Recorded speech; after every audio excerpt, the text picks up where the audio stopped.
లోకరక్షకుడైన యేసుక్రీస్తు ప్రభువారి యొక్క శ్రేష్టమైన నామములో కూడి చేరి వచ్చిన దేవుని పిల్లలైన మీ అందరికీ నా హృదయపూర్వక వందనాలు. ప్రభు మిమ్మల్ని నిండారుగా దీవించునుగాక. దేవుని వాక్యాన్ని చదువుకుందాం. ఈ దినం మన ధ్యాన నిమిత్తమై పరిశుద్ధ గ్రంథమైన బైబిల్లో నుండి 118వ కీర్తన, కీర్తనల పుస్తకం 118వ కీర్తన 118వ కీర్తన మొదటి వాక్యాన్ని చదువుకుందాం.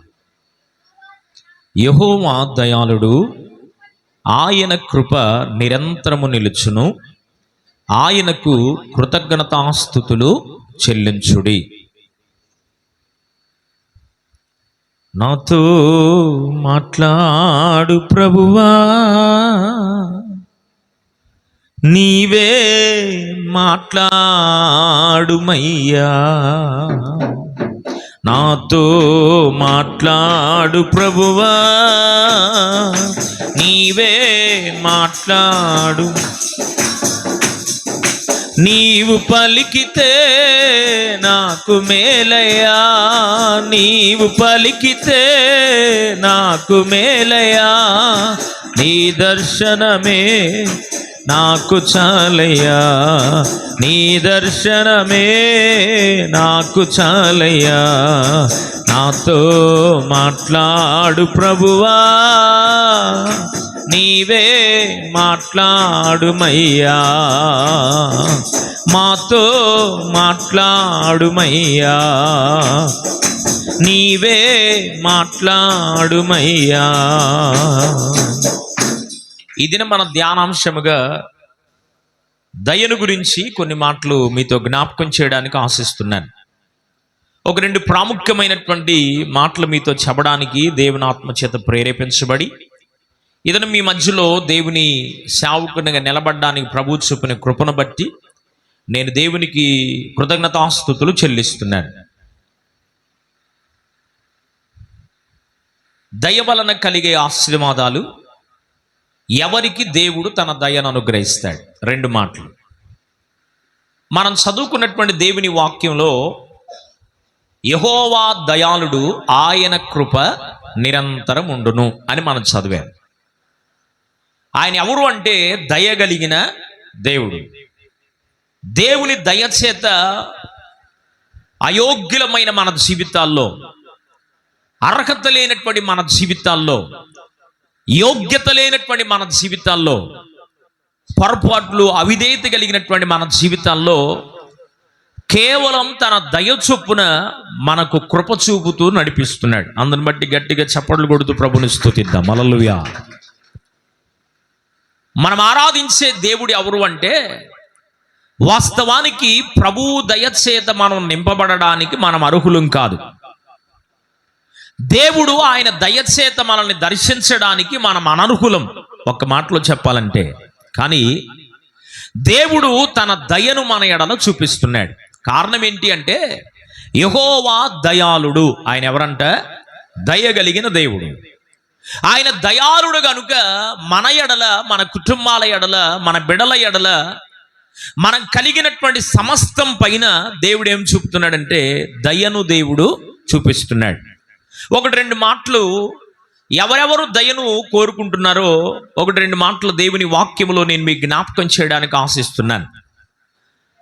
దేవుని వాక్యములో సామెతల పుస్తకం 22వ అధ్యాయం, సామెతల పుస్తకం 22వ అధ్యాయము మొదటి వచనం.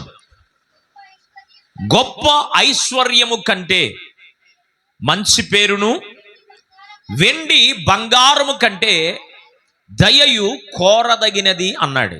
ఏం కోరుకోవాలంట? వెండినో బంగారాన్నో కోరుకుంటున్నారు మనుషులు, మంచిదే, కానీ అవి అవసరమే కానీ వాటికంటే అన్నాడు. గొప్ప ఐశ్వర్యము కంటే, మంచి పేరు ప్రఖ్యాతుల కంటే, వెండి కంటే, బంగారం కంటే ఏది కోరదగినదని దేవుని వాక్యం స్పష్టంగా తెలియపరుస్తుందంటే దయ కోరదగినది అన్నాడు.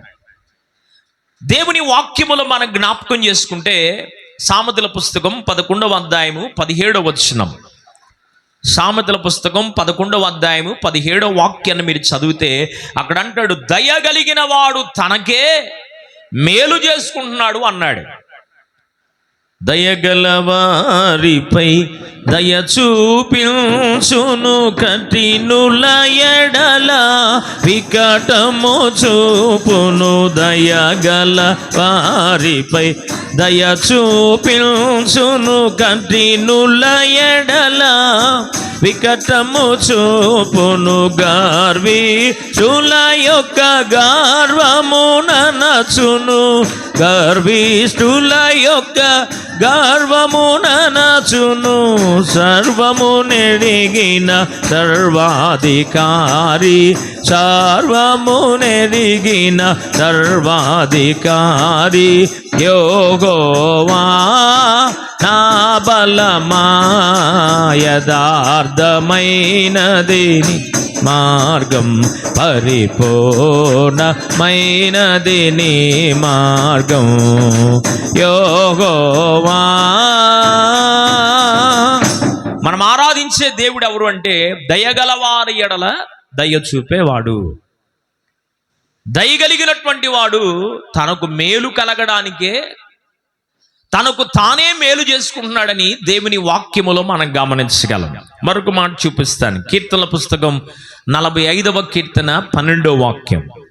కీర్తనల పుస్తకం 45వ కీర్తన 12వ వాక్యములో మనం చూస్తే అక్కడ అంటాడు, ఐశ్వర్యవంతులు దేవుని దయను వెదుగుతున్నారు అన్నాడు. ఎవరు వెదుగుతున్నారంట? పేదోళ్ళు కాదు, దరిద్రులు కాదు. ఎవరు వెతుకుతున్నారు? దేవుని దయ కొరకు, దేవుడు దయ చూపాలని, దేవుని దయ చేత నింపబడాలని, దైవ దర్శనం చేత నింపబడాలని, దేవుని దయ వలనే మనకు సమస్తం కలుగుతుంది అని గ్రహించిన వారై వారు ఏమి కోరుకుంటున్నారంటే ఐశ్వర్యవంతులు సైతం దేవుని దయను కోరుకుంటున్నారు అని దేవుని వాక్యములో మనం గమనించగలం. మరొక మాట చూపిస్తాం. దేవుని వాక్యములో యోబు గ్రంథం 20వ అధ్యాయం, యోబు గ్రంథము 20వ అధ్యాయము 10వ వాక్యం. యోబు గ్రంథం 20వ అధ్యాయము 10వ వాక్యం. అక్కడ కూడా మనం జ్ఞాపకం చేసుకుంటే అక్కడ ఏముందంటే దరిద్రులను దయను వెతుకుతున్నారు అన్నాడు. గమనించారా? ఏది కోరదగినది అంటే వెండి కన్నా బంగారము కన్నా ఈ లోకములో అస్థిరమైపోయి పాడైపోయేటువంటి వాటి కన్నా దేవుని దయ కోరదగినది అని మనం చదువుకున్నాం. ఎవరెవరు దేవుని దయ కొరకు వెతుకుతున్నారు అంటే సామాన్యుడు, అంటే దరిద్రుడైన వాడు దేవుని దయను కోరుకుంటున్నాడు. ఐశ్వర్యము కలిగిన వాడు కూడా ఏం కోరుకుంటున్నాడు? దేవుని దయను కోరుకుంటున్నాడు. అంటే ఇప్పుడు టోటల్గా మనం గ్రహించవలసింది ఏంటంటే ఆయన దయ లేకపోతే మనం ఒక్క నిమిషం కూడా బ్రతకలేము. దేవుని దయ మానవుని జీవితానికి ఎంతైనా అవసరం అని దేవుని వాక్యములో మనం గమనిస్తూ ఉన్నాం. అందుకని దేవుని వాక్యములో మనం గమనించినప్పుడు కీర్తనల పుస్తకం 5వ కీర్తన 12వ వాక్యములో చక్కని మాట అక్కడ భక్తుడు మాట్లాడుతుంటాడు. కీర్తనల పుస్తకం 5వ కీర్తన 12వ వాక్యం అక్కడ రాస్తూ అంటాడు, నేను కేడముతో కప్పునట్లుగా నీవు నన్ను దయతో కప్పి ఉన్నావు అన్నాడు. మనల్ని దేవుడు దేనితో కప్పుతున్నాడంట? దేవుడు మనల్ని దయతో కప్పుతున్నాడు. దయగల హృదయుడవు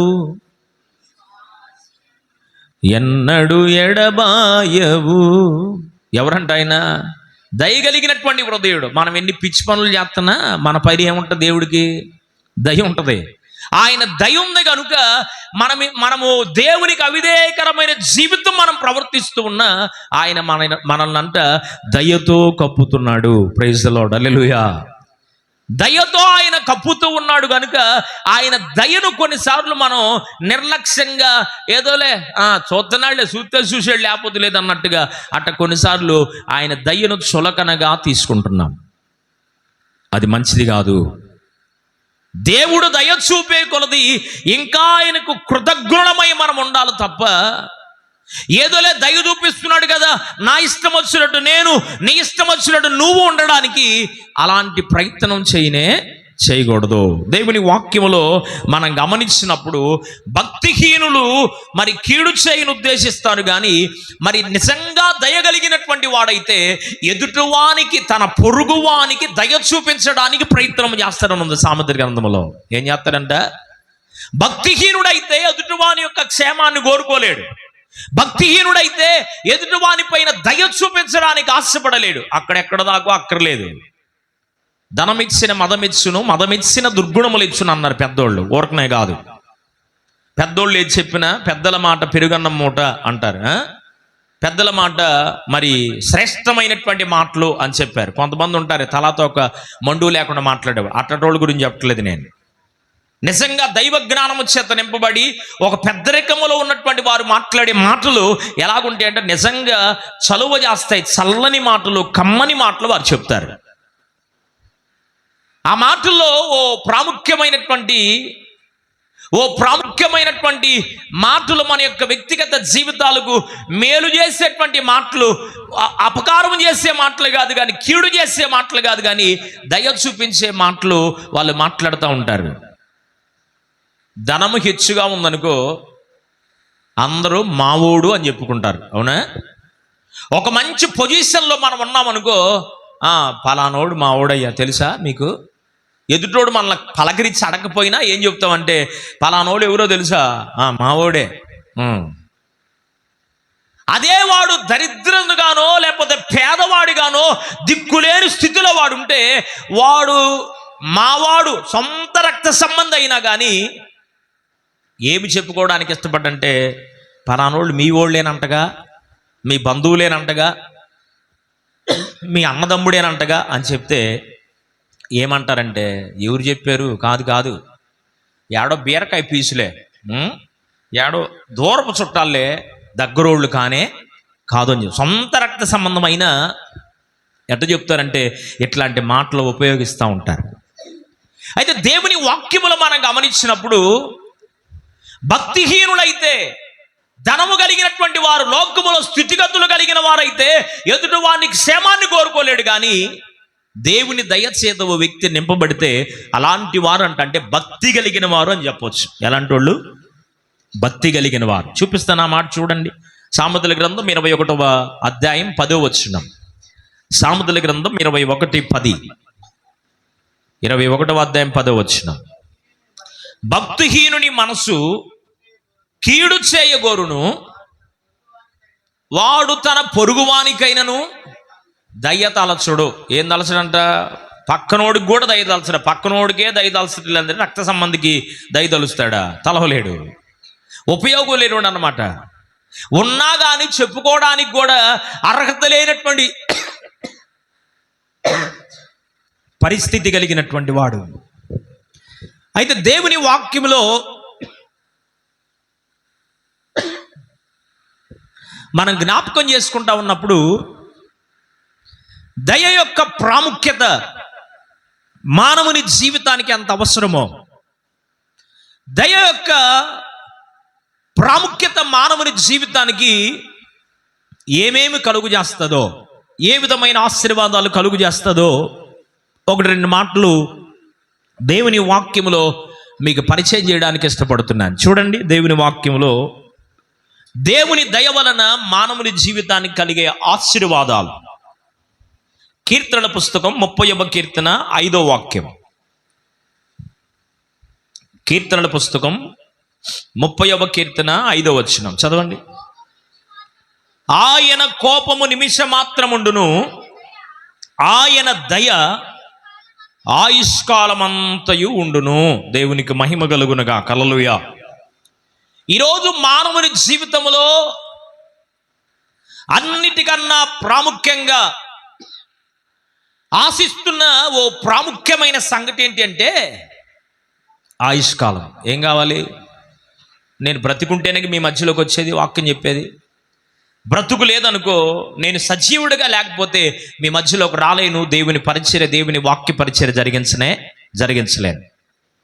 కనుక మానవుని జీవితం దేవుని దయ ఏం అనుగ్రహిస్తుంది?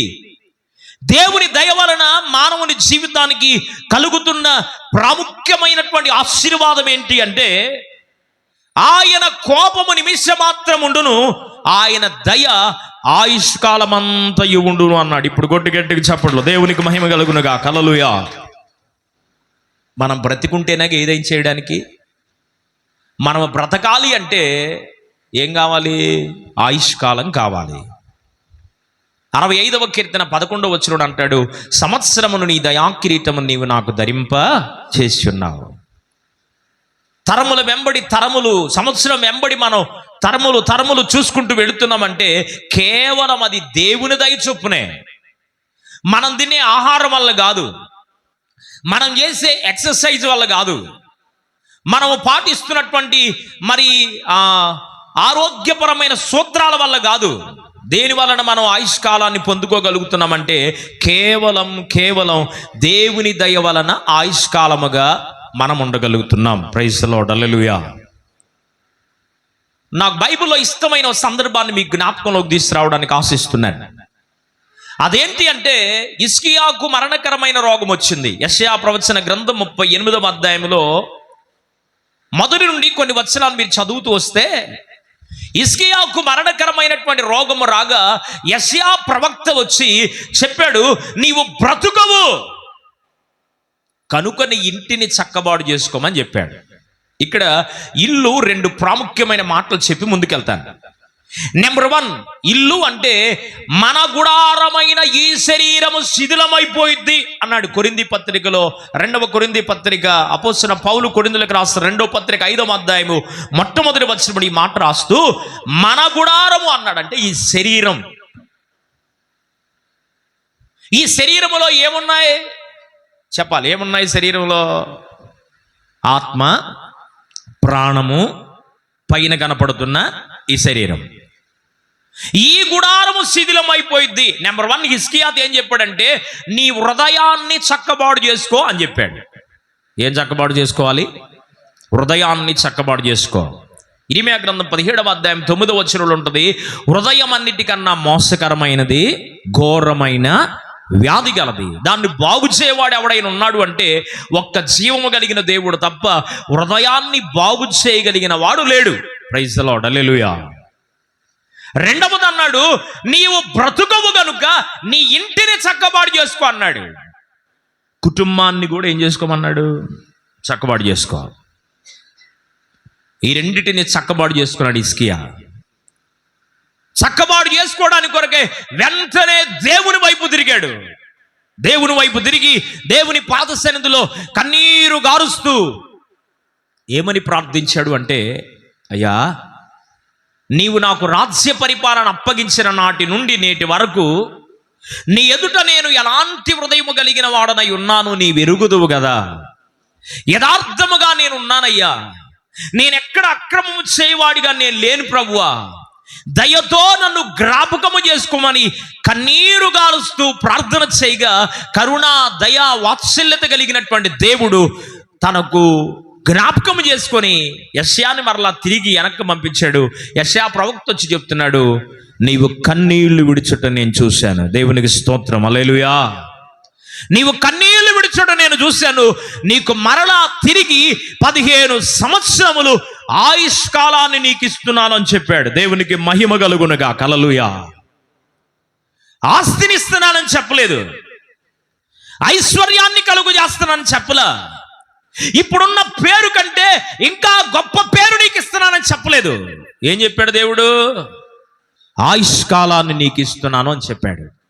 అంటే మానవుని వ్యక్తిగత జీవితంలో సంపాదించుకునే చిరచర ఆస్తుల కన్నా ఈ లోకములో జీవించే అన్ని విషయాలలో మనము కలిగి ఉన్న అన్నిటికన్నా గొప్ప ఆశీర్వాదం ఏంటి అంటే ఆయుష్కాలము కలిగి ఉండడమే. ఈ మాట నమ్మితే గట్టిగా చప్పట్లు కొడుతూ ప్రభువును స్తుతిద్దాం, హల్లెలూయా. మానవుని జీవితంలో దేవుని దయ వలన కలిగే ప్రాముఖ్యమైన ఆశీర్వాదం ఏంటి అంటే ఆయుష్కాలమే. ఏం కాలం అంట? ఆయుష్కాలం. ఆయుష్షు నిమ్మని నేను నిన్ను వరం అడుగగా 21వ కీర్తన 7వ వచనంలో భక్తుడు మాట్లాడుతుంటాడు, ఆయుష్షు నిమ్మని నేను నిన్ను అడుగగా, నిన్ను వరం అడుగగా నీవు దానిని నాకు దయచేశావు అన్నాడు. ప్రైజ్ ది లార్డ్, హల్లెలూయా. ఏమేమనంట? ఆయుష్షు నిమ్మని ప్రభువుని అడిగాడు రాజు. దావీదు కీర్తన రాశాడు, 21వ కీర్తన రాస్తూ, ఆయుష్ నిమ్మని నేను నిన్ను అడిగానయ్యా, ఇప్పుడు నువ్వు నాకేమిచ్చావంటే ఆయుష్ను నాకు ఇచ్చావు. కనుక మానవుడు దేవుని దయ వలన మానవుని జీవితంలో కలుగుతున్న ఓ ప్రాముఖ్యమైన దీవెన లేక ఆశీర్వాదం ఏంటి అంటే నెంబర్ 1, ఆయుష్కాలమును దీర్ఘాయువుతో గడిపే సంవత్సరములను దేవుడు నీకు అనుగ్రహిస్తున్నాడు. ప్రైజ్ ది లార్డ్, హల్లెలూయా. ఒకప్పుడు చనిపోవడానికి ఒక సమయం ఉండేది, అవునా? చనిపోవడానికి ఒక వయస్సు ఉండేది.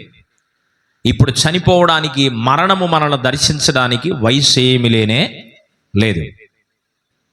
ఎప్పుడు ఎలాగున మానవుని జీవితాన్ని మరణము దర్శిస్తుందో తెలియని పరిస్థితుల్లో మనం కొనసాగుతున్నాం. ఈ వారంలోనే, పోయిన ఆదివారం నుండి ఈ ఆదివారం వరకు నాకు ముఖపరిచయస్తులు, సంఘ సభ్యులు కానీ, తెలిసిన వాళ్ళు కానీ, రక్త సంబంధులు కానీ దరిదాపుగా 10-15 మంది చనిపోయారు, నాకు తెలిసిన వాళ్ళే. నేను చాలా ఉలిక్కి పడ్డాను. ఒకళ్ళు సమాధి కార్యక్రమం అయిపోతుంది, ఆ నెక్స్ట్ డే ఇంకోటి చనిపోతున్నారు. మళ్ళీ వీళ్ళు ప్రార్థన పెడుతున్నారు, ప్రార్థన రోజు ఇంకోటి చనిపోతున్నారు. ఏంటి ఈ పరిస్థితి అని నేను ఆలోచన చేసినప్పుడు నాకు ఒకటే అర్థమైంది. అదేంటి అంటే, ప్రభువు త్వరగా రాబోతున్నాడు. ప్రైజ్ ది లార్డ్, హల్లెలూయా. కనుక ఆయుష్కాలం ఇచ్చింది దేవుడు నీ ఇష్టం వచ్చినట్టు బ్రతకడానికి కాదు. ఆయుష్కాలము దేవుని దయ వలన నీకు అనుగ్రహించింది దేనికి అంటే, దేవుని సన్నిధిలో నీవు కాలం గడపడానికి. 116వ కీర్తనలో మనం చూస్తే అక్కడ రాస్తూ భక్తుడు అంటాడు, సజీవులున్న దేశములో నేను కాలము గడుపుదును అన్నాడు. ఏ దేశం అంట? 7వ వచనంలో 9వ వచనం ఉంటుంది ఈ మాట. సజీవులున్న దేశంలో నేను కాలం గడుపుతాను. ఎక్కడుంటారు సజీవులు? సచ్చినోళ్ళు ఏమో సమాధుల్లో ఉంటారు, అవునా? ఏడుంటారు సచ్చినోళ్ళు? సమాధుల్లో ఉంటారు. బతికినోళ్ళు ఏడుండాలి? ఇళ్లల్లోనే గుండేది. మరి నా వంక అట్ట చూస్తారే. బ్రతికినోళ్ళు ఏడుంటారు? అయితే ఇక్కడ మాట అది కాదు. సజీవులున్న దేశంలో నేను కాలము గడుపుదును అంటే, మన్ను నిన్ను స్తుతించలేదు కదయ్యా, ఎవరు స్తుతించగలరు? ఎవరు స్తుతిస్తారు? బ్రతికున్న మనమే కదా. దేవుణ్ణి స్తుతించుడి, ఎల్లప్పుడు దేవుణ్ణి స్తుతించుడి, ఆ దేవుణ్ణి స్తుతించుడి, ఎల్లప్పుడు దేవుణ్ణి స్తుతించుడి. ఆయన పరిశుద్ధ ఆలయమందు, ఆయన పరిశుద్ధ ఆలయమందు, ఆయన సన్నిధిలో, ఆయన సన్నిధిలో ఎల్లప్పుడు దేవుని స్తుతించుడి, ఆ దేవుని స్తుతించుడి, ఎల్లప్పుడు దేవుని స్తుతించుడి. హల్లెలూయా. సజీవులున్న దేశం అంటే దేవుని స్తుతించే ప్రదేశం, దేవుని స్తుతించుచున్న పరలోక పట్టణం. రెండవదిగా, పరలోకానికి సాదృశ్యంగా ఆ పరలోకానికి నువ్వు వెళ్ళాలి అంటే సిద్ధపరచబడిన స్థలము దేవుని సంఘం. దేవునికి మహిమ కలుగును గాక. ఈ స్థలములో చేరి నీకు దేవుడిచ్చిన ఆయుష్కాలము దయతో నీకు అనుగ్రహించాడు కనుక, దేవుడిచ్చిన ఆయుష్కాలములో నీవేం చేయాలి అంటే దేవుని సన్నిధిలోకి వచ్చి దేవుని స్తుతించగలగాలి. ప్రైజ్ ది లార్డ్, హల్లెలూయా. రెండో మాట చూపిస్తాను దేవుని వాక్యములో. లూకాసు సువార్త 2వ అధ్యాయం, లూకాసు సువార్త 2వ అధ్యాయము 52వ వచనాన్ని మనం చదివితే అక్కడ ఏమని రాయబడిందంటే, లూకాసు సువార్త 2వ అధ్యాయము 52వ వచనంలో మనం చదివితే, దేవుని దయ ఓ వ్యక్తిని ఏమి చేయగలదంటే వర్ధిల్ల చేయగలదు. ఏం చేస్తుందంట? నువ్వు వర్ధిల్లాలి అంటే, నేను వర్ధిల్లాలని రకరకాల ప్రయాసలు నీవు పడాల్సిన అవసరం ఏమి లేదు.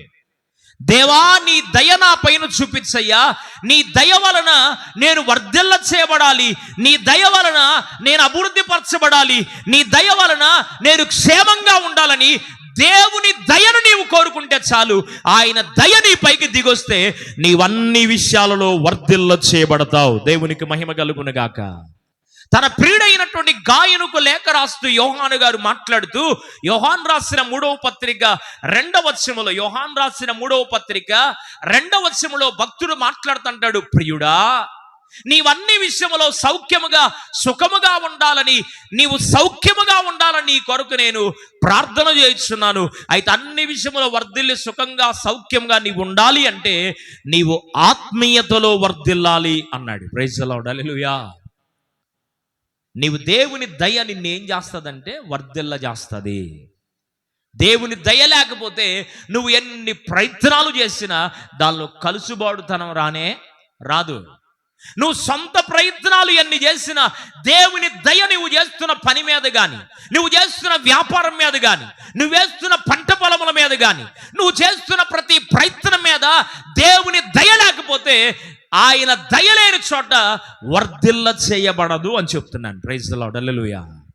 దేవుని దయ మనల్ని ఏం చేస్తుంది అంటే వర్ధిల్లింప చేస్తుంది. కనుక ఓ వ్యక్తి జీవితంలో ఏం కావాలి అంటే దేవుని దయ అవసరం అని చెప్తున్నాను. మూడో మాట చూపిస్తాను దేవుని వాక్యములో. కీర్తనల పుస్తకం 89వ కీర్తన 17వ వాక్యం. 89వ కీర్తన 17వ వాక్యం. అతిశయాస్పదము నీవే, నీ దయచేతనే మా కొమ్ము హెచ్చింపబడి ఉన్నది అన్నాడు. దేవునికి మహిమ కలుగునుగా, హల్లెలూయా. 75వ కీర్తనలో ఒక చక్కని మాట అంటాడు, ఒకని హెచ్చించుట నీ పని, ఒకని తగ్గించుట నీ పని. నా పని నీ పని కాదు, హెచ్చించడం తగ్గించడం. ఎవరి పని అంటది? దేవుని వశంలో ఉంది. బుద్ధి విజ్ఞాన సర్వసంపదలు ఆయన యందు గుప్తమై ఉన్నాయి కనుక దేవుని దయచేత నీవు నింపబడగలిగితే నిన్ను దేవుడు ఏం చేయగలడు? దేవుని దయ ఓ వ్యక్తిపైకి దిగొస్తే, నెంబర్ 1 మనం చూసాం, ఓ వ్యక్తి దేవుని దయచేత నింపబడితే ఆయుష్కాలము చేత నింపబడతాడు. రెండవదిగా ఓ వ్యక్తి దేవుని దయచేత నింపబడితే వర్ధిల్ల చేయబడతాడు. అతను చేయు ప్రయత్నములన్నిటిలో ఆశీర్వాదాన్ని వర్ధిల్లడం చూడగలుగుతాడు. మూడవదిగా ఓ వ్యక్తి దేవుని దయచేత నింపబడితే ఆ వ్యక్తిగత జీవితంలో కానీ, కుటుంబ జీవితంలో కానీ చేస్తున్న ప్రతి విషయంలో వారు ఏం చేయబడతారు అంటే తగ్గించబడరండి, వాళ్ళు హెచ్చించబడతారు. దేవునికి మహిమ కలుగునుగా, హల్లెలూయా. నీవు హెచ్చించబడాలి అంటే ఆయన తగిన సమయమందు తన బలిష్టమైన రెక్కల క్రింద ఆయన మిమ్మల్ని హెచ్చించినట్లుగా మీరు దీన మనస్కులై ఉండండి అన్నాడు. హెచ్చించబడాలి అంటే దానికి రహస్యం ఏంటంటే తగ్గించబడాలి. లోకాసు వార్త 14వ అధ్యాయం 11వ వచనంలో అంటాడు, తనను తాను హెచ్చించుకునివాడు తగ్గించబడును, తగ్గించుకునివాడు హెచ్చించబడతాడు. మనల్ని మనం హెచ్చించుకుంటే తగ్గింపులోకి వెళ్ళిపోతాం. మనం ఏ విషయంలో హెచ్చించుకోకూడదు. ప్రతి విషయంలో ఏం చేయాలి అంటే తగ్గించుకోవాలి. మనకెంతున్న ఆడేవాడైనా, పాడేవాడైనా, వాక్యాన్ని బోధించేవాడైనా, పరిచర్య చేసేవాడైనా, నీవు అన్ని టాలెంట్లు కలిగిన వాడవైనా నువ్వేం చేయాలంటే ప్రభు పాద సన్నిధిలో నిన్ను నీవు తగ్గించుకోగలగాలి. ఇంగ్లాండ్ దేశాన్ని పరిపాలన చేస్తున్న రాణి ఎలిజబెత్ రాణి ఓసారి ప్రతి ఆదివారం దేవుని మందిరానికి వెళ్ళడం అలవాటు. అందరికంటే పెందలకాడి మందిరానికి వెళ్ళిపోయేదంట. భక్తులు చెప్తూ ఉన్నారు. ఆ మాట మీ జ్ఞాపకంలోకి తీసుకొస్తున్నాను. ఒకరోజు నాకు కొంత ఆలస్యంగా దేవుని మందిరానికి రావడం జరిగింది. ఈ పరిస్థితుల్లో వచ్చినప్పుడు దేవుని మందిరంలోకి రాగానే, మరి రాణి కదా, ఎవరామె? దేశానికే రాణి. దేశానికి రాణి కనుక ఆమె రావడం గమనించినటువంటి మరి వాళ్ళు కొంతమంది అంట ధన లేచి నిలబడుతున్నారంట. లేచి నిలబడుతుంటే సైక్ చేసి కూర్చోమందంట. సైక్ చేసి కూర్చోండి, లగోబాకండి. ఎందుకురా కూర్చోమంది అని వాళ్ళకి అర్థం కాల. అంతా అయిపోయిన తర్వాత ఆ తల్లిని అడిగారంట, అమ్మా నీవు రాణివి కదా, నీకు ఇవ్వాల్సినటువంటి ఘనత, నిన్ను హెచ్చించాల్సిన రీతిలో మేము హెచ్చించాలి కదా, ఎందుకు మమ్మల్ని కూర్చోమన్నావు? సీట్ ఇస్తున్నా కూర్చోలేదే, ఎందుకు తల్లి అని అడిగితే ఆమె ఒకటే మాట చెప్పింది. ఏంటో తెలుసా?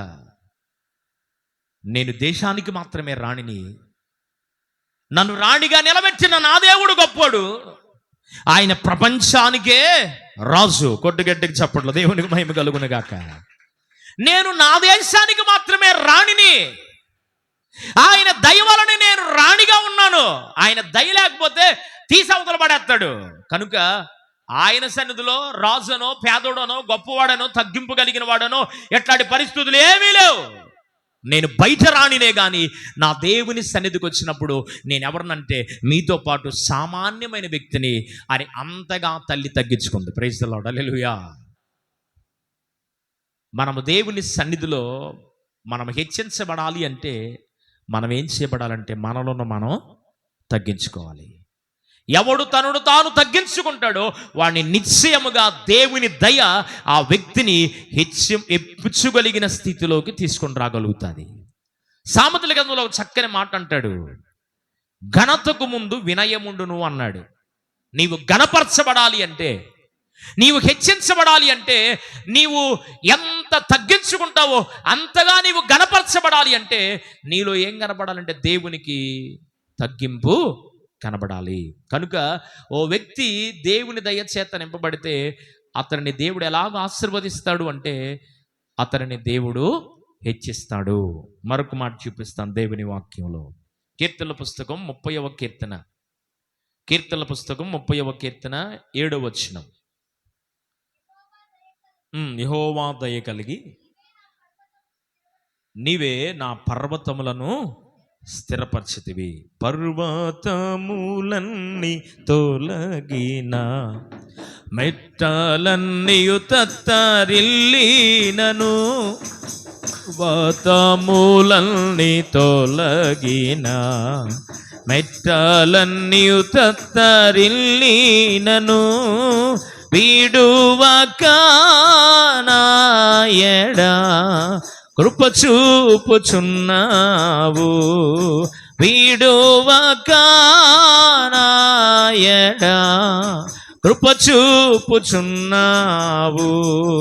ప్రేమ ప్రేమ ప్రేమ ప్రేమ ప్రేమ ప్రేమ శాశ్వతమైన ప్రేమతో ప్రేమించుచున్నావు.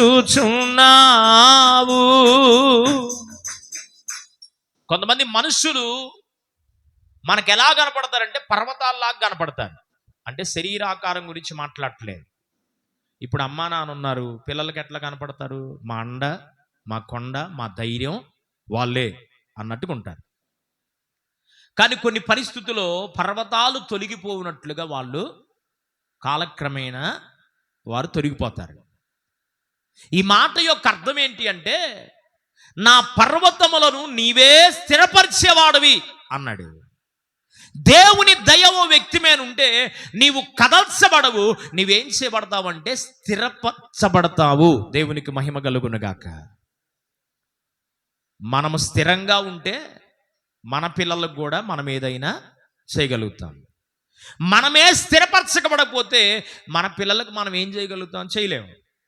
కనుక మొట్టమొదటిగా దేవుని దయ మనల్ని ఏం చేయగలుగుతుంది అంటే అన్ని విషయాలలో మనల్ని స్థిరపరుస్తుంది. Praise the Lord, hallelujah. ఏ విషయంలో లోటు కలిగి కొరత కలిగి నీవు ఉన్నావు నాకు తెలియదు, కానీ ఏ విషయంలో దేవుని దగ్గర నన్ను స్థిరపరచయ్యా, సిద్ధపరచయ్యా, నన్ను కదలనీబాకయ్యా నువ్వు ప్రార్థన చేస్తున్నావు నాకు తెలియదు, కానీ ఏ విషయం అయితే నువ్వు నా దేవుడు నన్ను స్థిరపరచాలి అని ఆశిస్తున్నావో ఆ విషయాలలో నా దేవుడు నిన్నేం చేయబోతున్నాడంటే స్థిరపరచునుగాక. ప్రైజ్ ది లార్డ్, హల్లెలూయా. దేవుని దయ వలన నీవేం చేయబడతావు అంటే స్థిరపరచబడతావు. ఒక ఆయన స్థిరపరచబడ్డాడు దేవుని చేత, ఉజ్జియా. ఏం పేరు ఆయన పేరు? ఉజ్జియా. దినవృత్తాంతముల గ్రంథంలో ఉంటుంది ఈ మాట. ఉజ్జియా స్థిరపడిన తరువాత మనస్సున గర్వించి చెడిపోయాడు. జాగ్రత్త, దేవుడిచ్చినవన్నీ అనుభవిస్తున్నావు, దేవుడిచ్చిన వాటితో ఆనందాన్ని కలుగు చేస్తున్నావు, ఆనందాన్ని అనుభవిస్తున్నావు. స్థిరపడిన తర్వాత దేవుని పక్కకు నెట్టేయకూడదు. స్థిరపడిన తర్వాత దేవుని విసర్జించకూడదు. స్థిరపడిన తర్వాత నా ఇష్టం వచ్చినట్టు నేను వెళ్ళిపోతానని వెళ్ళిపోతే దాని పర్యవసానము తీవ్రమైన నష్టము నేనైనా నువ్వైనా అనుభవించాల్సిందే. స్థిరపడిన తర్వాత మనం ఏం చేయకూడదంటే ఎంతగా స్థిరపరచబడుతున్నామో అంతగా దేవుని సన్నిధిలో ఒదిగి ఉండడం నేర్చుకోవాలి. ఎదిగిన కొద్దీ మనం ఏమవ్వాలి? ఒదగాలి. ఎదుగుతూ ఉన్న కొద్దీ ఒదిగిపోతూ ఉంటే ఇంకా దేవునికి చూడముట్ట చేసి ఇంకా మనల్ని వర్ధిల్లింపజేస్తాడు. దేవునికి మహిమ కలుగునుగాక. ఎదుగుతూ ఉన్న కొద్దీ ఒదగక గర్వించేమనుకో నాశనమునకు ముందు గర్వము నడుచును, ఆశీర్వాదానికి ముందు తగ్గింపు నడుచును. దేవునికి మహిమ కలుగునుగాక. నువ్వు నాశనపు కోరలోకి వెళ్ళిపోతున్నావు అని అదే నీకు తెలియపరుస్తుంది. కనుక స్థిరపడిన తరువాత ఏ విషయంలో నీవేం చేయకూడదంటే గర్వించకూడదు. మన వాళ్ళకు వచ్చిన బాధలు ఏంటంటే ప్రతిదానికి దేవుడు కావాలి, ప్రతిదానికి దేవుని సన్నిధిలో ఆయన అవసరాలు తీర్చేవాడుగానే చూస్తున్నాడు, కానీ పరలోకానికి తీసుకెళ్లేవాడు అనేది అర్థం కావట్లా. ఈ లోక సంబంధమైన అవసరాలు మనకు తీర్చబడితే చాలు. ప్రభు దగ్గరికి ఎందుకు వస్తున్నామంటే ఆనాడు యేసు ప్రభువాన్ని వెంబడించినట్లుగా కొంతమంది అట్లాంటి వాళ్ళు కూడా ఉన్నారు విశ్వాసుల్లో. అవసరాలు తీర్చుకోవడానికి కొరకే దేవుడు కాదు. నీ అవసరాలు తీర్చబడటం అయితే ఇక్కడ అవసరంలే, ఎక్కడికైనా ప్రశాంతంగా నీ అవసరం తీర్చబడడానికి ఎవరైనా తిరుగుతారు అవసరం. ఈరోజు దేవుణ్ణి అడ్డం పెట్టుకొని అవసరాలు తీర్చబడేటువంటి దాకేమో దేవుడు, తర్వాత ఏమో ఇక దేవుడు అవసరంలే, ప్రైజ్ ది లార్డ్, హల్లెలూయా. కాదు కాదు, అలాగున్న మనస్సును గర్వించి స్థిరపడిన తర్వాత గర్వించి అతిశయపడి దేవుని విసర్జించిన వారి జీవితాలు శాపగ్రస్తంగా మిగిలిపోయిన బైబిల్లో. అలాగ మనం ఉండకూడదని ఓ దేవుని సేవకునిగా బ్రతిమలాడుతూ మిమ్మల్ని హెచ్చరిస్తున్నాను. మనం ఎంత స్థిరపరచబడుతున్నామో దేవుని సన్నిధిలో అంతగా మనం ఏం చేయాలంటే ఒదిగిపోవాలి దేవుని దగ్గర. నీ గుడిలో ప్రమిదను నేనై వెలుగునివ్వాలి చిరకాలం, నీ గుడిలో ప్రమిదను నేనై వెలుగునివ్వాలి చిరకాలం, నీ ఒడిలో గువ్వను నేనై, నీ ఒడిలో గువ్వను నేనై ఒదిగిపోవాలి కలకాలం, ఒదిగిపోవాలి కలకాలం, నీ గుడిలో ప్రమిదను నేనై వెలుగునివ్వాలి చిరకాలం, ఒదిగిపోవాలి కలకాలం. దేవుని దయ మానవుని జీవితంలో కలిగితే, దేవుని దయ వలన మానవుని జీవితానికి వచ్చే మరొక ప్రాముఖ్యమైన ఆశీర్వాదం ఏంటి అంటే దేవుడు నిన్ను అన్ని విషయాల్లో స్థిరపరుస్తాడు. మరొక మాట చూపిస్తాను దేవుని వాక్యంలో. కీర్తనల పుస్తకం 30వ కీర్తన 7వ వాక్యం, 30వ కీర్తన 7వ వాక్యంలో చివరి భాగంలో మీరు చూస్తే ఆయన దయ దేవుని ముఖ దర్శనాన్ని మనకు చూపించిందంట. ఏం చూపిస్తుంది? దేవుని ముఖ దర్శనం. దేవుని ముఖ దర్శనం నీవు చేయగలగాలి అంటే దేవుని దయ చేత నీవు నింపబడాలి. దేవుని దయ ఆయన ముఖ దర్శనాన్ని చేయడానికి భక్తుడైన దావీదు మాట్లాడుతుంటాడు, నేనైతే నీతి గలవాడనై నీ ముఖ దర్శనము చేయుదును అన్నాడు. ఏం కలిగంట? మత్తయి సువార్త 5వ అధ్యాయం 5వ వచనం అనుకుంటాను, అక్కడ అంటాడు, హృదయ శుద్ధి గలవారు ధన్యులు, వారు దేవుని చూచెదరు. హృదయములో పరిశుద్ధత కలిగిన వారు, హృదయములో శుద్ధి కలిగిన వారు ఎవరిని చూస్తారంట? జీవము కలిగిన దేవుణ్ణి చూస్తారు. కనుక ఓ వ్యక్తి జీవితంలో దేవుని దయచేత నింపబడితే కలిగే ప్రాముఖ్యమైన 5 ఆశీర్వాదాలు మీకు చెప్పాను. ఈ 5 ఆశీర్వాదాలు మన జీవితంలో మనం పొందుకోవడం దేవుని చిత్తం. అందుకనే భక్తుడు మాట్లాడుతుంటాడు, నీవు యెహోవా నీవు దయాళుడవయ్యా. ఎవరంట ఆయన? దయగలిగిన దేవుడు, ఆయన దయాళుత్వాన్ని కలిగిన దేవుడు. మరి ఎవరికి దయను దేవుడు అనుగ్రహిస్తాడు? లోకంలో స్థితిగతులు కలిగిన వాళ్ళక, పేరు ప్రఖ్యాతులు కలిగిన వాళ్ళక, లోకంలో తల్లో నాలుగులాగా అందరికి ఉంటే అట్లాంటి వాళ్ళకి దేవుడు దయను అనుగ్రహిస్తాడా? లేదు. ఎవరికి దేవుడు దయను అనుగ్రహిస్తాడో 1-2 మాటలు నేను మీకు జ్ఞాపకంలోకి తేవడానికి ఆశిస్తున్నాను. చూడండి, మొట్టమొదటి మాట, ఎవరికి దేవుడు తన దయను అనుగ్రహిస్తాడు? సామెతల పుస్తకం 3వ అధ్యాయము 34వ వాక్యం. సామెతల పుస్తకం 3వ అధ్యాయము 34వ వచనం. తీయాలి త్వరగా. 3వ అధ్యాయము 34వ వచనం. అపహాసకులకు అపహసించును, దీనుల ఎడల ఆయన దయ చూపును. దేవునికి మహిమ కలుగునుగా. హల్లెలూయా. ఎవరికి ఆయన దయను దేవుడు అనుగ్రహిస్తాడంటే దీనులైన వారికి దయ చూపే దేవుడు మన దేవుడు. ఎవరికంట చెప్పాలి? అందరూ చెప్పండి. ఎవరికి దయ చూపిస్తాడు? ఎవరు దీనులుగా ఉంటారో. యెషయా ప్రవచన గ్రంథం 66వ అధ్యాయము 66వ అధ్యాయం 2వ వచనాన్ని చదువుదాం. యెషయా ప్రవచన గ్రంథం 66వ అధ్యాయం 2వ వచనం. అవన్నీ నా హస్తకృత్యములై ఉన్నవి, అవి నా వలన కలిగినవి కావు, యెహోవా సెలవిచ్చుచున్నాడు. వినండి ఈ మాట. ఎవడు దీనుడై నలిగిన హృదయము గలవాడై నా మాట విని వణుకుచుండునో వారినే నేను దృష్టించుచున్నాను అన్నాడు. ఒకసారి గట్టిగా చప్పట్లు కొట్టి దేవుని స్తుతించండి. హల్లెలూయా. ఎవడు దీనుడుగా ఉంటాడో, ఎట్లాగా ఉండాలంట? దీనుడుగా ఉండాలి.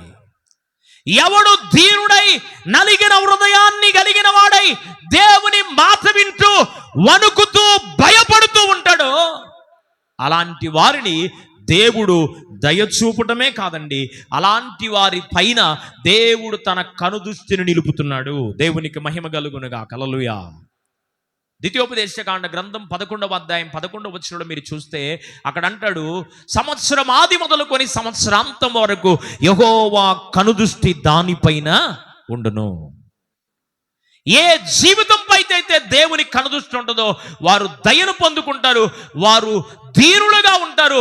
వారు దీనమే వారిని దేవుని కనుదృష్టి వారిపైన పడేటట్లుగా చేయగలుగుతుంది. కనుక ఎవరికి దేవుడు తన దయను అనుగ్రహిస్తాడు అంటే, నెంబర్ 1, దీనత్వము కలిగిన వారికి. చెప్పండి, మన దేవుడు ఎవరు?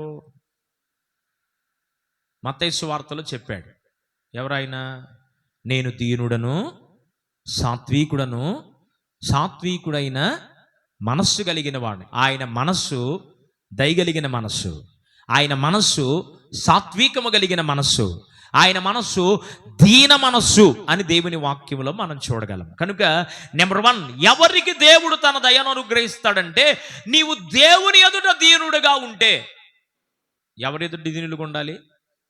కొంతమంది మనుషులు ఎదుట ఎంత దీనంగా ప్రవర్తిస్తారో వాళ్ళు వెళ్ళినాక రెబల్గా ఉంటారు. వాళ్ళు మనుషులు ఎదుట దీనుడుగా ఉండినా ఉండకపోయినా ఎవరి ఎదుట దీనుడుగా ఉండాలి?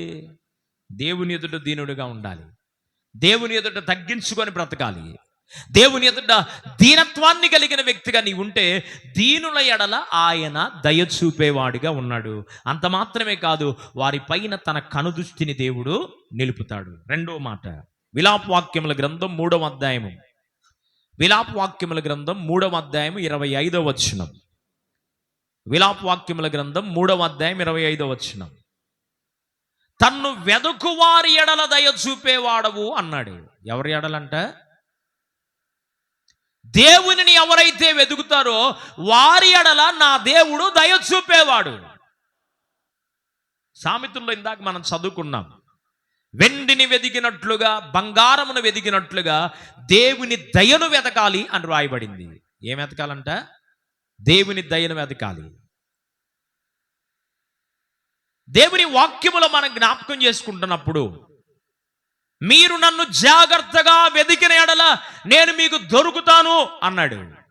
మత్తయి సువార్త 7వ అధ్యాయం 7వ వచనం. రాత్రి కూడా మనం ధ్యానం చేశాం. వెదుకువానికి దొరికే దేవుడు ఆయన. కనుక ఎవరైతే దేవుని వెతుకుతారో, ఎవరిని వెతకాలి?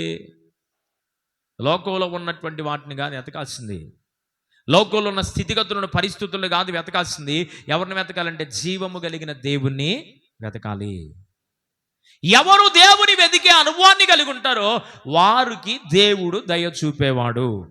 మూడో మాట చూడండి, దేవుని వాక్యంలో సామెతల గ్రంథం 14వ అధ్యాయము 9వ వచనం. సామెతల గ్రంథం 14వ అధ్యాయము 9వ వాక్యం.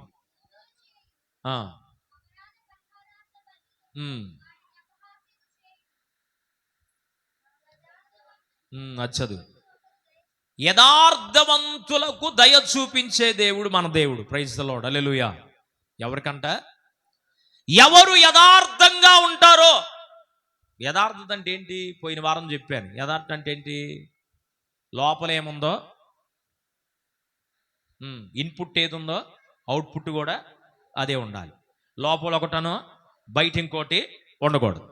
ఇప్పుడు లోపల నీవే మనస్సు కలిగి ఉన్నావో బయటకు కూడా ఎట్టుండాలి? అట్టే ఉండాలి. లోపలేమో దేవుడు అంటున్నావు, బయటికేమో దేవుని గురించినటువంటి ఆనవాళ్ళు ఒక్కడు కూడా నీ జీవితంలో కనపట్లా.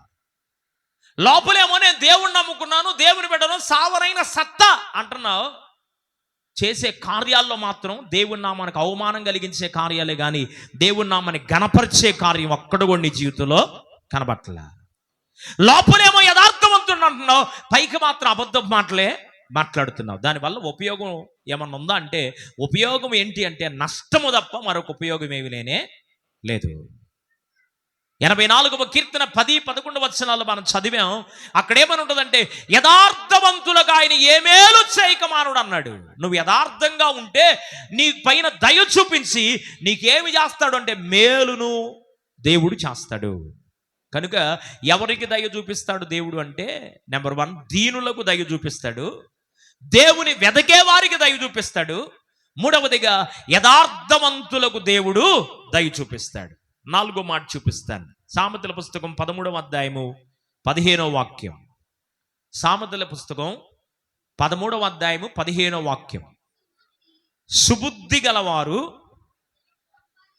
సుబుద్ధి కలిగిన వారు దయను సంపాదించుకుంటారు. ఏం కలిగిన వాళ్ళంట? ఓ పాపను పెళ్లి కుమార్తెగా చూడడానికి పెళ్లి చూపులకి వెళ్ళాడు ఒక కుర్రోడు. వినండి జాగ్రత్తగా. ఎక్కడికి వెళ్ళాడు? పెళ్లి చూపులకి వెళ్ళాడు. పెళ్లి కొడుకు అమ్మా నాన్న కూడా వెళ్ళారు. వివాహాలు చేసుకునేవాళ్ళు కానీ అయిన వాళ్ళు కానీ గమనించాల. పెళ్లి చూపులకి వెళ్ళారు. పెళ్లి చూపులకి వెళ్ళినాక పిల్లకి నచ్చింది, పిల్ల కూడా పిల్లోడికి నచ్చింది. ఇరుపక్షాలుగా రైట్ భలేగుంది సంబంధం, చక్కని సంబంధం అనుకున్నారు. అనుకున్న తర్వాత మరి మాట కలవాలిగా. పెద్దలు ఏం చేస్తాడు కుర్రోడు అని అడిగింది. ఆమె ఏందో చెప్పింది, ఈమెం తిన్నది. అయిపోయిన తర్వాత కొద్దిగా వాళ్ళిద్దరు పర్సనల్గా మాట్లాడుకుంటారంట. ఇదివరకు పర్సనల్ లేదు, ఎర్సనల్ లేదు. దేవుని స్తోత్రం. తల్లిదండ్రులు ఏమున్నా తీసుకొచ్చి ఇగో ఈయన చేసుకో అంటే తలకాయ ఉంచి పెళ్లి చేసుకొని వెళ్ళేవాళ్ళు అంతే.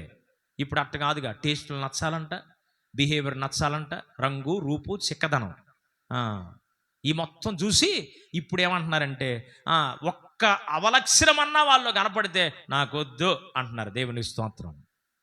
అప్పుడు ఎట్టటోడిని ఇచ్చినా తల్లిదండ్రులు ఎవరిని తీసుకొచ్చి కట్టబెట్టినా ఏం చేసేవాళ్ళు అంటే సైలెంట్గా తలకాయ ఉంచి ఆ కారు, ఆ పద్ధతి, ఆ సాంప్రదాయం, ఆ పరిస్థితులు వేరు.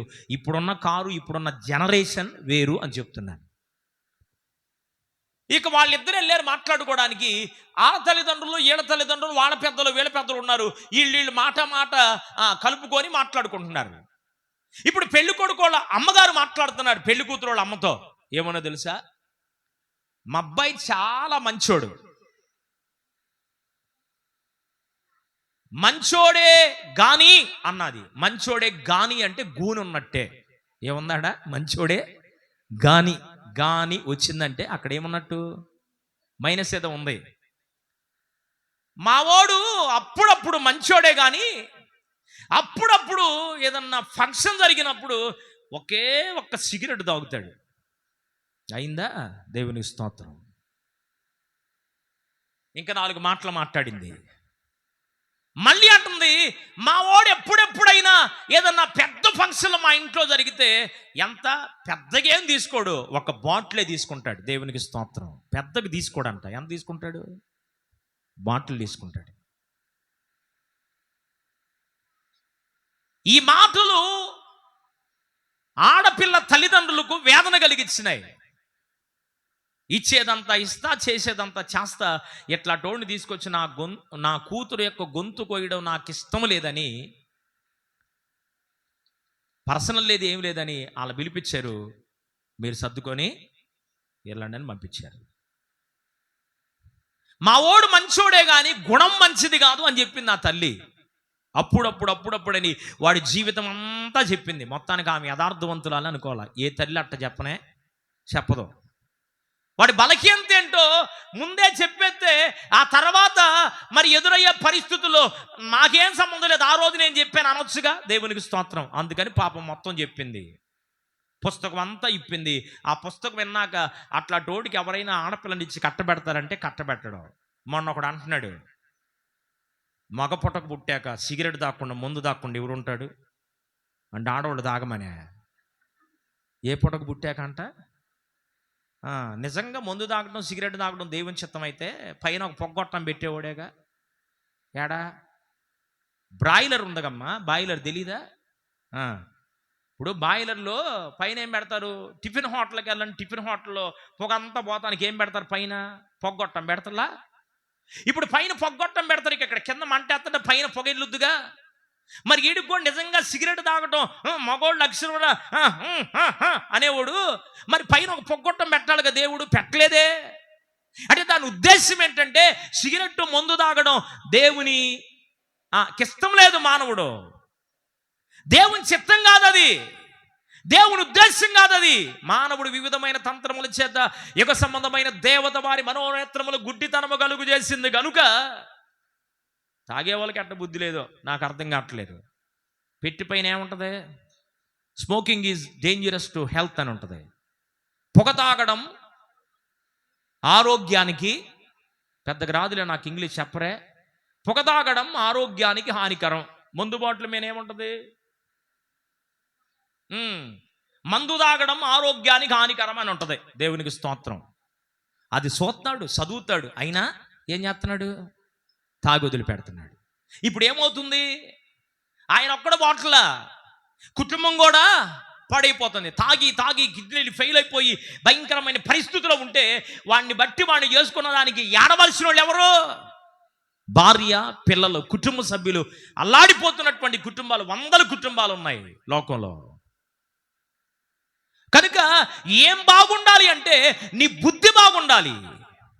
ఎవరికి దేవుడు దయ చూపిస్తాడంటే సుబుద్ధి కలిగిన వారికి. 7 రకాలైన బుద్ధులు ఉన్నాయి బైబిల్లో. మనందరికీ తెలుసుగా, దావీదు భక్తుడైన దావీదు సౌలు చేత తరం పడతా ఉన్నాడు. ఇద్దరు ఒకే గుహలోకి వెళ్ళారు. ఒకసారి ఇద్దరు ఒకే గుహలో ఉన్నారు. దావీదేమో లోపల ఉన్నాడు, ఈయనేమో ఎంట్రన్స్ లో ఉన్నాడు.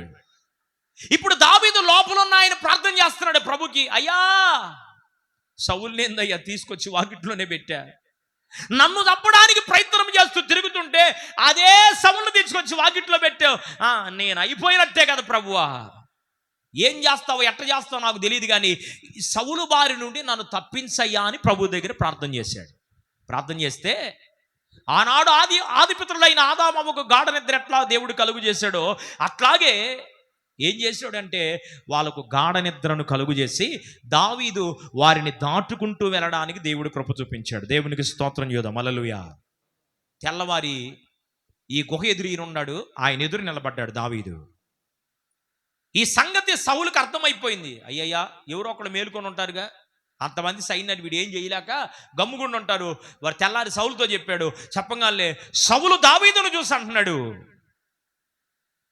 నేను నిన్ను చంపడానికి ప్రయత్నము చేస్తూ నిన్ను తరుముకుంటూ వస్తూ ఉన్నా, నేటి దినాన నీ చేతికి నీ దేవుడు నన్ను అప్పగించిన, నీవు నన్ను చంపడానికి ఇష్టపడలేదయ్యా, హాని చేయడానికి నీవు ఇష్టపడలా. నువ్వేం చేసావంటే నా వస్త్రపు చెంగులు 2 ముక్కలు కట్ చేసుకొని వెళ్ళావు. ఇందును బట్టి నాకు నీవెలాంటి వాడవని అర్థమైందంటే నీవు ఉపకార బుద్ధి కలిగిన వాడివి అని అర్థమైంది అన్నాడు. ఇప్పుడు గొట్టు గట్టికి చెప్పట్లు. దేవునికి మహిమ కలుగునుగాక.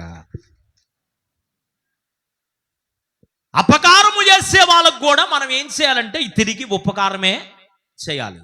ఉపకారం చేసాం, అపకారం చేస్తున్నారు. ఉపకారం చేసాం, అపకారం. ఉప అప ఉప అప ఉప అప ఉప అప ఉప అయిపోయింది ఒకరోజు. దేవునికి మహిమ కలుగునుగా. హల్లెలూయా. అంటే నీకు కీడు చేస్తున్నారు, నువ్వు మేలు చేస్తున్నావు, మళ్ళా మేలు చేస్తున్నావు, కీడు చేస్తున్నాడు, మళ్ళీ మేలు చేస్తున్నావు, మళ్ళా కీడు చేస్తున్నాడు, మరలా తిరిగి నువ్వు మేలు చేస్తే వాడికి అనిపించింది, వరవరి ఇన్నిసార్లు నేను కీడు చేయడానికి తలపెట్టినా వాడు తిరిగి నాకు మేలే చేస్తున్నాడు కాబట్టి నేను మేలు చేయాలి అనే ఉద్దేశం ఎదుటి వారికి దేవుడు కలుగు చేస్తాడు. దేవునికి మహిమ కలుగునుగా. హల్లెలూయా. నీవు దేవుని దయ కలిగిన వ్యక్తిగా నీవు ఉండాలంటే, దేవుని దయ నీపైకి నీ కుటుంబం పైకి దిగి రావాలి అంటే నీవు సుబుద్ధి గల వ్యక్తిగా ఉండాలి. Praise the Lord. హల్లెలూయా. అబీగయేలు గురించి దావీదు మాట్లాడుతుంటాడు పరిశుద్ధ గ్రంథంలో. అబీగయేలు సుబుద్ధి కలిగిన భార్య. Praise the Lord. హల్లెలూయా. ఏ బుద్ధి అంట? బుద్ధి లేకే లేనిపోయిన పనులన్నీ చేస్తున్నాం మనం. మంచి బుద్ధి ఉంటే, సుబుద్ధి ఉంటే మనం ఇష్టం వచ్చినట్లుగా చేయడానికి అవకాశం ఉండదు. కనుక ఎవరికి దేవుడు దయ చూపిస్తాడు అంటే సుబుద్ధి కలిగిన వారికి దయను దేవుడు చూపిస్తాడు. మరొక మాట చూపిస్తాను దేవుని వాక్యంలో మన జ్ఞాపకం చేసుకుంటే, సామెతల పుస్తకం 15వ అధ్యాయము 26వ వచనం. సామెతల పుస్తకం 15:26. దురాలోచనలు, యెహోవాకు ఏములు, దయగల మాటలు ఆయన దృష్టికి పవిత్రములు. దేవునికి మహిమ కలుగునుగా. హల్లెలూయా. ఏ మాటలంట? దయగలిగిన మాటలు మాట్లాడాలి. గర్వంతో కూడిన మాటలు, హాని చేసే మాటలు, కీడు చేసే మాటలు కాదు. ఎలాంటి వారి ఎడల దయ చూపిస్తాడు దేవుడు అంటే, దయగలిగిన మాటలు మాట్లాడే వారి ఎడల దయను దేవుడు చూపిస్తాడు. మరొక మాట చూద్దాం దేవుని వాక్యంలో. కీర్తనల పుస్తకం 18వ కీర్తన 27వ వచనం. 18:27. 18:27. శ్రమపడు వారిని నీవు రక్షించదవు, గర్విష్ఠులకు విరోధివై వారిని అణిచివేసెదవు. వెలిగించువాడవు నీవే, నా దేవుడైన యెహోవా చీకటిని వెలుగుగా చేయును. సద్భావము కలిగిన వారి ఎడల. అది ఆ మాట. ఎవరి ఎడల దేవుడు దయ చూపిస్తాడంటే 26వ వచనం. 18:26. సద్భావము కలిగిన వారి ఎడల నీవు దయ చూపించదవు అన్నాడు. ఏ భావం ఉండాలంట? బాండి శుద్ధి లేని పాకమేళ, ఆత్మశుద్ధి లేని ఆచారమేళ అన్నారు. ఏ శుద్ధి ఉండాలంట? ఓ పాత్ర కడగకుండా దానిలో వంట వండితే ఏమైపోయిద్ది? పాడైపోయిద్ది. ఆత్మలో శుద్ధి లేకుండా ఆచారంగా ఏదో ప్రార్థన కొత్త పోతా ఉంటే ఉపయోగం ఏమైనా ఉందా? No use. దానివల్ల ఉపయోగం ఏమి లేదు. కనుక ఇక్కడ అంటున్నాడు, సద్భావము అంటే మంచి ఉద్దేశముతో దేవుడి దగ్గరికి రావాలి. మంచి ఉద్దేశము లేని ఎడల అలాంటి వారికి దేవుడు ఏం చేయలేడంటే, దేవుని దయను వారి పైన దేవుడు చూపించలేడు. ఎదుటి వారి ఎడల మంచి ఉద్దేశం ఉండాలి. మన కుటుంబం ఎడల మనకు మంచి ఉద్దేశం ఉండాలి. మన ఇరుగు పొరుగు వారి ఎడల కూడా మంచి ఉద్దేశం ఉండాలి. ఒకవేళ వాళ్ళు ఏదైనా తప్పు చేస్తూ ఉంటే, ఒకవేళ ఏదైనా అతిక్రమం వారిలో ఉంటే, నువ్వేం చేయాలంటే మంచి మనసుతో చేతనైతే చెప్పగలగాలి, లేకపోతే ప్రార్థన చేయగలగాలి. సరిదిద్దుకోగలరా? మనం చెప్తుంటే చెప్పొచ్చు, మంచి మాటే కాబట్టి. ఇప్పుడు నాయన మంచి మాట చెప్పినా వాళ్ళు ఎన్నరూ మనకెందుకు వచ్చిన బాధ అంటే, అట్టడోళ్ళు జోలికి వెళ్లకుండా ఏం చేయొచ్చు? ప్రార్థన చేయొచ్చు. కనుక ఎవరి ఎడల దేవుడు దయ చూపిస్తారంటే, సద్భావము కలిగిన వారి ఎడల. అంటే మంచి భావం. యద్భావం తద్భవతే అన్నాడు. ఏ భావం మనసులో ఉంటుందో అట్లాగే వాళ్ళు బ్రతుకుతారంట. ఇప్పుడు నేను మంచోడుకు బతకాలి అనుకుంటున్నాను అనుకో, ఎట్ట బతుకుతాను? మంచోడుగా బతుకుతాను. పక్కన నార్పేయాలి అంటే ఏమేం చేస్తాను? పక్కన నార్పేస్తాను. దేవుని స్తోత్రం, హల్లెలూయా. కనుక ఏ భావం ఉండాలి? మంచి భావం హృదయంలో ఉండాలి, మంచి ఉద్దేశం హృదయంలో ఉండాలి. ఎదుటి వారి ఎడలు కూడా మనము మంచి భావంతో ఉంటే, ఎదుటోడు కూడా మనకి ఎట్ట కనపడతాడు? పచ్చకామిరిలోడికి లోకమంతా ఎట్ట కనపడిద్ది? పచ్చగానే కనపడిద్ది. మనం మంచిగా చూస్తే మంచి ఉద్దేశంతోనే ఎదుటి వారు కనపడతారు. మనం తప్పును మెదకాలని, విమర్శ చేయాలని, ఎట్టోకట్ల వాళ్ళని పట్టుకోవాలని మనం చూసామనుకో, మన కళ్ళుకు కూడా ఎట్ట కనపడతారు? వాళ్ళు అట్లా కనపడతారు. ఒక తప్పును వెతకడానికి ప్రయత్నం చేస్తే మనలో తప్పు ఏందో మనకు అర్థం కాదు. ఎదుటివారి తప్పు చూపిస్తున్నామంటే, నీలో 10 తప్పులుంటే ఎదుటోడిది ఒక్క తప్పే కనపడిద్ది. ప్రైజ్ ది లార్డ్, హల్లెలూయా. అందుకని యద్భావం తద్భవతి అంటే దాని అర్థం ఏంటి అంటే, నీవు ఎలాంటి భావము కలిగి ఉన్నావో ఎదుటోళ్ళు కూడా నీకు అదే మనసుతో కనబడతారు. బైబిల్ ప్రకారం చెప్తున్నాను, నీ హృదయము నిండు కొలది నాలుక మాట్లాడిద్ది. ఏమి నిండే కొలది? ఇప్పుడు హృదయంలో మా వాడు మంచోడు అనే ఉద్దేశం నాకు ఉందనుకో, వాడిలో ఏదన్నా చిన్న మైనస్సులు కనపడినా వాడిని సరిదిద్దడానికి ప్రయత్నం చేస్తారు. కానీ అబ్బే వాడు అసలు లాభం లేదు అని నేను అనుకోని ఎందుకు? వాడి గురించి నా హృదయంలో ఏముంది? మంచి ఆలోచన, మంచి ఉద్దేశం వాడి గురించి ఉంది. కనుక బయటికి వాడి గురించి నేనేం మాట్లాడడానికి ఇష్టపడను. కనుక సద్భావము కలిగిన వాడి ఎడల, మంచి ఉద్దేశము కలిగిన వారికి దేవుడు దయ చూపిస్తాడు. చివరి మాట చూడండి దేవుని వాక్యములో. సామెతల పుస్తకం 22వ అధ్యాయము 11వ వచనం. సామెతలు 22:11. త్వరగా చదవాలి. హృదయ శుద్ధిని ప్రేమించుచు దయగల మాటలు పలుకువానికి రాజు స్నేహితుడగును అన్నాడు. దేవునికి మహిమ కలుగునుగా. హల్లెలూయా. ఇక్కడ ఏం రాయబడి ఉంది అంటే, ఎవరైతే హృదయ శుద్ధి కలిగి ఉంటారో వారికి దేవుడు దయ చూపిస్తాడు. ఏం కలిగిన వాళ్ళకంట? హృదయ శుద్ధి కలిగిన వారికి. హృదయములో శుద్ధి ఎట్లాగొస్తుంది? ఓ వ్యక్తి హృదయము శుద్ధీకరణ ఎలా జరుగుతుంది? రండి దేవుని వాక్యంలో 1-2 మాటలు చూపిస్తాను. 86వ కీర్తన 15వ వచనం. 86వ కీర్తన 15వ వచనం. ప్రభువా, నీవు దయాదాక్షిణ్య పూర్ణుడవు, దీర్ఘశాంతుడవు, కృపాసత్యములతో నిండిన వాడవు. 86:15 ఏం చదువుతుంది? క్షమించుటకు సిద్ధ మనసు గలవాడవు. 86 5వ వచనం. 86:5. ప్రభువా, నీవు దయాళుడవు, క్షమించుటకు సిద్ధ మనస్సు గలవాడవు, నీకు మొరపెట్టు వారందరి ఎడల కృపాతిశయము గలవాడవు అన్నాడు. దేవునికి మహిమ కలుగునుగా. హల్లెలూయా. 86వ కీర్తన 5వ వచనంలో ఉంది, ఆయన ఎవరంటే క్షమించుటకు సిద్ధ మనస్సు కలవాడు. ఇప్పుడు దేవుని దయ ఎవరికి అనుగ్రహిస్తాడో మనం చూసాం. దేవుని దయ వలన ఆశీర్వాదాలేంటో మనం చూసాం. కనుక ఇప్పుడు దేవుని దయ నీపైన నా పైన రావాలి అంటే ఆయన ఎవరు అంటే, ఆయన దయాదాక్షిణ్య పూర్ణుడు, అంటే దయయు కనికరము కలిగిన దేవుడు. ఇప్పుడు నీవేం చేయాలి అంటే, ఆయన దయచేత నీవు నింపబడ్డానికి ఏవేవి నీ జీవితంలో ఆటంకాలుగా అడ్డుబండలుగా ఉన్నాయో వాటిని దేవుని దగ్గర క్షమించమని అడగాలి. Praise the Lord. హల్లెలూయా. నీవు క్షమించుటకు ఎవరు అంటే సిద్ధ మనస్సు కలిగిన దేవుడు అయ్యా. తల్లవంచండి, కళ్ళు మూసుకోండి.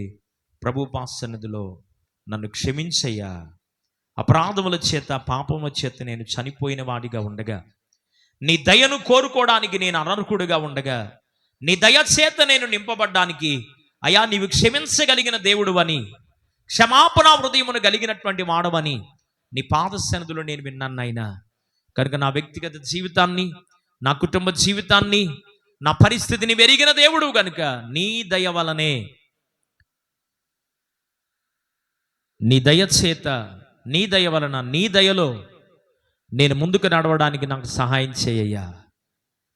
118వ కీర్తన మొట్టమొదటి వచనాన్ని మనం చదివి, యెహోవా దయాళుడు, ఆయన కృప నిరంతరముండును. ఆయన దయగలిగిన వాడు, క్షమించుటకు సిద్ధ మనసు కలిగిన వాడు గనుక నీపైన నాపైన దయ చూపించడానికి ఈ లోకానికి నరావతారిగా దిగివచ్చాడు.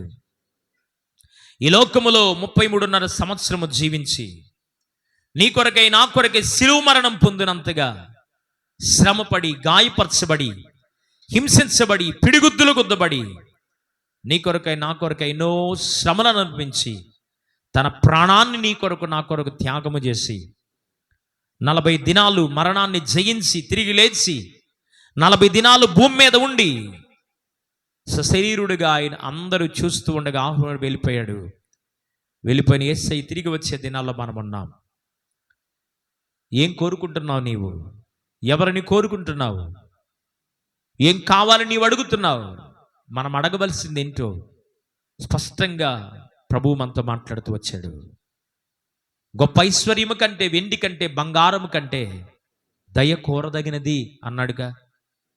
దేవుని దయచేత నేను నింపబడడానికి ఇష్టపడుతూ ఉంటే నన్ను ఈ దయతో కరుణించయ్యా. దావీదు కుమారుడా, నన్ను కనికరించు, దయ చూపించు, దాటిపోకయ్యా అని మాట్లాడుతూ వచ్చారు కదా. ప్రభు పాద సన్నిధిలో పశ్చాత్తాపడుతూ, ఇంకా దేవుని దయ నీవు పొందుకోకుండా ఏవేవి అభ్యంతరాలు ఉన్నాయో, దేవుని దయ లేకపోతే నీవు నేను బ్రతకలేము.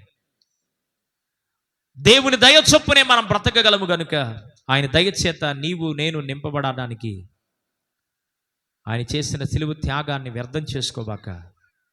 ఇంకా ప్రభువుకు దూరంగా ఉంటే యేసు ప్రభు నోటితో ఒప్పుకో, హృదయమందు విశ్వసించు, పశ్చాత్తాపడు, మారు మనసు బాప్తిస్మ అనుభవంలోకి రా. నేను రక్షించబడ్డాను అంటే నీవు దయచేత నింపబడ్డావా? నీవు దయచేత దర్శించబడ్డావా? దేవుని దయ వలనే నీవు బ్రతకగలుగుతున్నావా? నీవు పరిశీలన చేసుకుందాం. దీనుల ఎడల దయచూపువాడ, నీ దాసుని దాటిపోకయ్యా. దీనుల ఎడల కృపచూపువాడా నీ దాసుని దాటిపోకయ్యా. నీవే నాధారము నా యేసయ్యా, నీవే నాశ్రయము,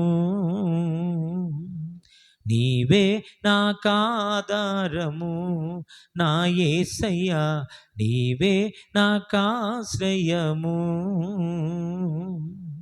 దీనుల ఎడల కృపచూపువాడా నీ దాసుని దాటిపోకయ్యా. ఈ ఉదయకాల సమయంలో ప్రభు మనల్ని దాటిపోకుండా ఆయన దయచేత మనల్ని నింపడానికి మనం ఆశిస్తూ ప్రార్థన చేద్దాం. పరిశుద్ధుడైన తండ్రి, ఆశ్చర్యకరుడు, అద్భుతకరుడు, ఆలోచనకర్తమైన మా గొప్ప దేవానికి వందనాలు. కృతజ్ఞతాస్తుతులు నీకు చెల్లిస్తున్నాం. నమ్మదగిన దేవుడు నాయన, బలపరిచే దేవుడు అయ్యా, కృప చూపించగలిగిన గొప్ప దేవుడిగా ఉన్నావు. అందుని బట్టి మీకు స్తోత్రాలు. దయను గురించి ఎవరికి మీరు దయ అనుగ్రహిస్తారో, దయ వలన మానవుని జీవితంలో కలిగే ఆశీర్వాదం ఏంటో కొద్ది మాటలు ఈ ఉదయకాల సమయంలో ధ్యానం చేయడానికి కృపనిచ్చావు. విత్తమైన వాక్యాన్ని మా అందరి వ్యక్తిగత ఆత్మీయ జీవితాల్లో ఫలింపు చేయండి, కృప చూపించండి, సహాయం చేయమని, ముందున్న సమయాన్ని కూడా ఆశీర్వాదకరంగా మలచమని, వాక్యాన్ని వింటున్న బిడ్డల జీవితాల్లో నీ దయ చేత, వింటున్న ప్రతి వారు వారి వ్యక్తిగత జీవితాలు, కుటుంబాలు కూడా నీ దయ చేత నింపబడునుగాక. అట్టి దీవెన, అట్టి ఆశీర్వాదాన్ని మీరు కలుగు చేసి నీ దయలో వారి శేష జీవితం, విశ్వాస జీవితం, ఆత్మీయ జీవితం ముందుకు నడవడానికి సహాయతను, కృపను మీరు అందించబడినటువంటి వాక్యం బోధించిన నాకును, వినుచున్న నీ ప్రజలకును అది ఆశీర్వాదకరంగా మలచమని, కృప చూపించమని యేసు పరిశుద్ధ నామములు అడిగి వేడుకొనుచు ప్రార్థించుచున్నాము తండ్రి, ఆమేన్. దేవుని పరిశుద్ధ నామానికి మహిమ కలుగునుగా.